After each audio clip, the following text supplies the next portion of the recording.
আমরা লড়াইয়ের জন্য দীর্ঘ প্রস্তুতি নেই। আমরা খুব সাহসিকতার সঙ্গে লড়াই করি। আমরা অনেক ত্যাগ স্বীকার করি, কিন্তু লড়াইয়ে বিজয়ের পর এই বাংলাদেশে যারা লড়াই করি আমরা যেন ক্লান্ত হয়ে যাই, আমরা যেন বিশ্রামে যাই, আমরা যেন মনে করি যে আমাদের কাজ হয়ে গেছে, এখন বাকি কাজটা অন্যরা করবে। ইতিহাস সাক্ষী এটা হয় না। যারা লড়াই করে তারা যদি তাদের লড়াইয়ের অর্জনকে ধরে রাখার ব্যাপারে দায়িত্বশীল ভূমিকা পালন না করে, তাহলে লড়াইয়ের অর্জন হারিয়ে যায় বেশিরভাগ ক্ষেত্রে। আমাদেরও হয়েছে। আমাদের লড়াইকে বিভ্রান্ত করারও অনেক চেষ্টা হয়েছে, কিন্তু সেটা সফল হয় নাই। ভাবেন একবার, আমরা যখন এরশাদের বিরুদ্ধে আন্দোলন করি, আন্দোলন যখন অত্যন্ত শক্তিশালী, সেই সময় ৮৬ নির্বাচনে জাতির সাথে বেইমানি করে দুটি রাজনৈতিক দল এরশাদের সঙ্গে নির্বাচনে গিয়েছিল, আওয়ামী লীগ এবং জামায়াত ইসলামী। খুব ইন্টারেস্টিং একটা পয়েন্ট খেয়াল করবেন, স্বাধীন বাংলাদেশে জামায়াতে ইসলামীর নামে তারা প্রথম নির্বাচনে অংশগ্রহণ করে কিন্তু ১৯৮৬ সালে। ১৯৭৯ সালে তারা জামাতে ইসলাম নামে কোনো দল কিন্তু নির্বাচনে অংশ নেয় নাই। যে দলটির অংশ নিয়েছিল, যে জোটের মতো, সেটা হলো ইসলামিক ডেমোক্রেটিক লীগ, আইডিএল। তার মধ্যে জামাতের লোক ছিল, কিন্তু জামাত বলে তখনও পার্টি নির্বাচনে যায় না। তারা প্রথম গেল ১৯৮৬ সালে, যে নির্বাচনে বিএনপি অংশ নেয় নাই, আওয়ামী লীগ অংশ নিয়েছিল। এবং ওই নির্বাচনের যে পার্লামেন্ট, সেই পার্লামেন্ট এরশাদের সামরিক শাসনকে বৈধতা দিয়েছে। ওই পার্লামেন্ট আমাদের জাতীয়করণ অধ্যাদেশ বাতিল করেছে। তারা থাকে না, হয়তো বেড়ে আসছে তারা সংসদ থেকে, কিন্তু তারা যদি না যেত নির্বাচনে, ওই সংসদটাই গঠিত হতো না। অ্যান্টিব্যাকটেরিয়াল অ্যাডিটিভ যুক্ত সেরা ওয়াটার ট্যাঙ্ক বিশুদ্ধ পানিতে ব্যাকটেরিয়া জন্মাতে দেয় না। অর্থাৎ এরশাদকে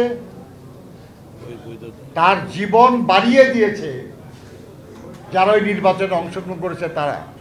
আর না হলে ৮৬ সালে এরশাদের পতন হওয়ার কথা।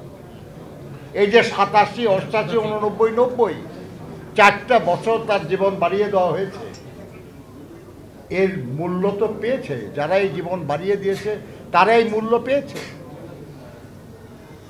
এর বিনিময়ে তো এরশাদ এই ২০২৪ পর্যন্ত আওয়ামী দুঃশাসনের সহযোগী ছিল। আওয়ামী লীগ তাদের সহযোগিতা করেছে টিকে থাকতে ১৯৮৬-তে, আর এর বিনিময়ে তারা সহযোগিতা করেছে আওয়ামী লীগকে টিকে থাকতে। বন্ধুরা আমার, দেখেন মানে কত বড় ক্ষতি হয়েছিল। ৮৬ নির্বাচনে আওয়ামী লীগ অংশগ্রহণ করার সিদ্ধান্তের সাথে সাথে ১৫ দল ভেঙে গেল, ১৫ দল হয়ে গেল ৮ দল এবং ৫ দল। শ্রমিক কর্মচারী ঐক্য পরিষদ ভেঙে গেল, তৎকালীন ছাত্রদের যে ঐক্য ছিল সেটা ভেঙে গেল, পেশাজীবীদের যে সংগঠন ছিল ভেঙে গেল, এমনকি প্রেস ক্লাব, সাংবাদিকদের সংগঠন সব বিভক্ত হয়ে গেল। এবং এই বিভক্তি পুনরায় জোড়া দিতে বহু বছর লেগেছে আমাদের, অনেক বছর লেগেছে আমাদের। আমি যেটা বলছিলাম আর কি, সেটা হলো লড়াই সংগঠিত করা, গড়ে তোলা খুবই কঠিন কাজ। কিন্তু ইতিহাস বলে যে সংগঠিত লড়াই শেষ পর্যন্ত বিজয়ী হয়। কিন্তু সব বিজয়